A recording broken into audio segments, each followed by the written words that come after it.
Hello my dear students, स्वागत करती हूँ आप सभी का आपके अपने यूट्यूब चैनल सितंबर शिल्पी चैनल पे। फ्रेंड्स, रोज़ आपकी लाइव क्लास होती है मॉर्निंग में 10 बजे, तो क्लास ज़रूर अटेंड किया करें। साथ ही प्लेलिस्ट बना दी मैंने नेट एग्ज़ामिनेशन की, जिसमें आपके सारे इसमें क्लासेस हैं, तो आप ज़रूर क्लास अटेंड किया करें। तो हम लोग पढ़ रहे हैं प्रसार शिक्षा के सिद्धांत, जिसमें पहला पार्ट मैंने पढ़ा दिया है कि प्रसार शिक्षा के सिद्धांत क्या है। ये प्रसार शिक्षा के सिद्धांत के सेकंड पार्ट है। तो चलिए शुरू करते हैं आज की क्लास।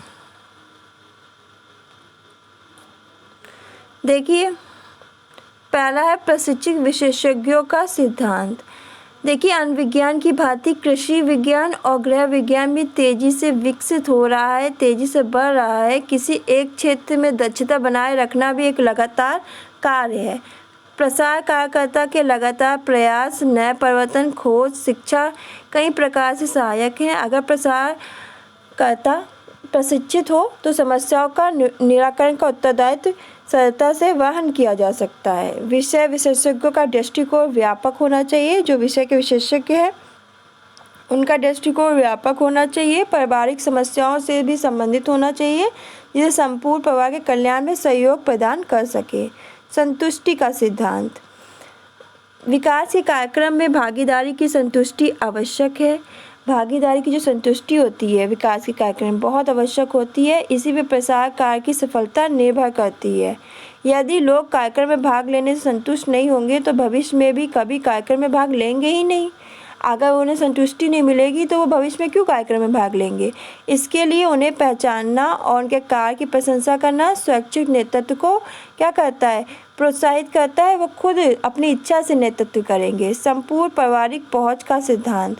तो देखिए, प्रसार कार्य पूरे परिवार के लिए होता है, ऐसा नहीं है कि सिर्फ किसान के लिए। इसमें किसान के साथ उसकी पत्नी भी, बच्चों को भी सम्मिलित किया जाता है। तभी कार्यक्रम उपयोगी और सफल होगा। जब कोई सूचना अथवा खोज प्रसारकर्ता किसान को देता है तो किसी एक भी सदस्य द्वारा उपेक्षित होने पर परिवार के अन्य सदस्य उसे क्या कर सकते हैं, अस्वीकार कर सकते हैं। मूल्यांकन का सिद्धांत।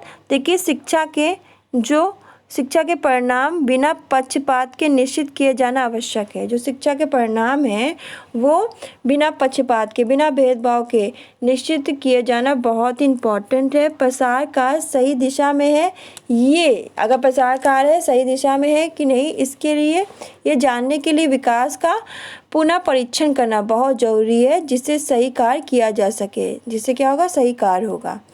प्रसार कार्य एक शैक्षिक प्रकृति का होता है। कैसी प्रकृति का? शैक्षिक। लोगों में जो शिक्षा प्रक्रिया द्वारा परिवर्तन आता है उसका प्रभाव देखना आवश्यक है।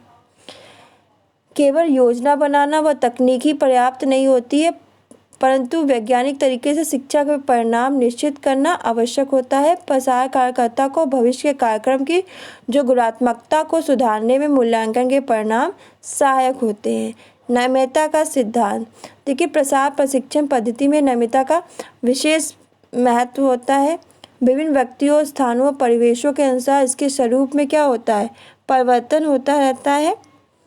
इसके अंतर्गत किसी प्रतिबंध पाठ्यक्रम का अनुपालन नहीं होता है कि कोई पाठ्यक्रम दे दिया उसी के अनुरूप चलो। जिस प्रवेश, जिस स्थान और जिस व्यक्ति के नियमित कार्यक्रम को चलाना हो उसी को लक्षित करके कार्यक्रम नियोजित किया जाता है, आयोजित किया जाता है। प्रसार शिक्षण पद्धति में पर्याप्त नम्यता, नम्र होना बहुत ही आवश्यक है, जिससे समय के साथ उसमें क्या लाया जाए, बदलाव लाया जा सके, चेंजेस लाए जा सके। स्वेच्छा से शिक्षा का सिद्धांत।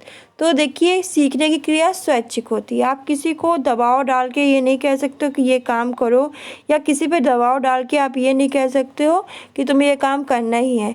अगर कोई भी सीखने की क्रिया हम स्वेच्छा से करते हैं, खुद से मन करता, हमारी इच्छा करती है, स्वेच्छा होती है, तो हम बहुत जल्दी सीख जाते हैं। और किसी के दबाव में आकर हम कार्य करते हैं तो वह कार्य में मन भी नहीं लगता है और कार्य स्थायी भी नहीं हो पाता है और हमारा स्वभाव उसको ग्रहण नहीं कर पाता। अगर आपको कोई चिल्ला के, आपका मन नहीं है, जिस फील्ड में जाने का, आपको घर वाले उसी फील्ड में भेजे तो आप क्या, आपकी इच्छा ही नहीं होगी, आपको वो काम करने का मन ही नहीं करेगा।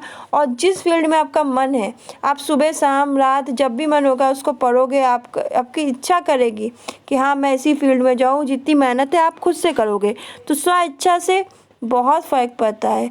तो सीखने की क्रिया स्वैच्छिक होनी चाहिए। किसी भी दबाव में आकर किया गया कार्य स्थायी स्वभाव नहीं ग्रहण कर सकता। जो हमारा स्थायी स्वभाव है वो ग्रहण नहीं कर सकता। इसी कारण प्रसार शिक्षा के अंतर्गत मानव व्यवहार में परिवर्तन लाने पर जोर दिया गया है। जो मानव व्यवहार है उसमें परिवर्तन लाया जाए। व्यक्ति की मनोवृत्ति दृष्टिकोण में जब परिवर्तन आता है तो अंतःप्रेरणा से अभिभूत होकर वो क्या करता है, आगे बढ़ता है। अपनी मन की प्रेरणा से अभिभूत होकर वो आगे बढ़ता है। स्वयं की सहायता का सिद्धांत देखिए, स्वतः प्रेरणा प्रसार शिक्षा का सार तत्व है। स्वतः प्रेरणा जो प्रसार शिक्षा का सार तत्व है। प्रसार कार्यकर्ता का मुख्य कर्तव्य व्यक्तियों को उत्प्रेरित करके, जो प्रसार कार्यकर्ता है उसका मुख्य कर्तव्य है व्यक्तियों को उत्प्रेरित करके आत्म उत्थान की ओर ले जाना, अपने उत्थान की ओर ले जाना। ये तभी संभव है जब व्यक्ति अपनी सहायता स्वयं करे, और ये तभी संभव है जब व्यक्ति अपनी सहायता स्वयं करे। स्वयं कार्य द्वारा व्यक्ति अधिक और स्थायी रूप से सीखता है, और स्वयं कार्य के द्वारा व्यक्ति जो है अधिक और स्थायी रूप से सीखता है। तो फ्रेंड्स, ये थे प्रसार शिक्षा के सिद्धांत। अभी मैंने इतने ही पढ़ाए हैं, अभी और शिक्षा के सिद्धांत है, उसको नेक्स्ट क्लास में मैं वीडियो बना के पढ़ा दूँगी। तो आज के लिए बस इतना ही। नेक्स्ट क्लास में मिलेंगे नेक्स्ट टॉपिक के साथ। उसके बाद जो मैं आपको क्लास लूँगी उसमें सारे सिद्धांत पढ़ा दूँगी और ये सारे सिद्धांत फिनिश हो जाएंगे। तो फ्रेंड्स, आज के लिए बस इतना ही। मिलते हैं नेक्स्ट क्लास में। धन्यवाद।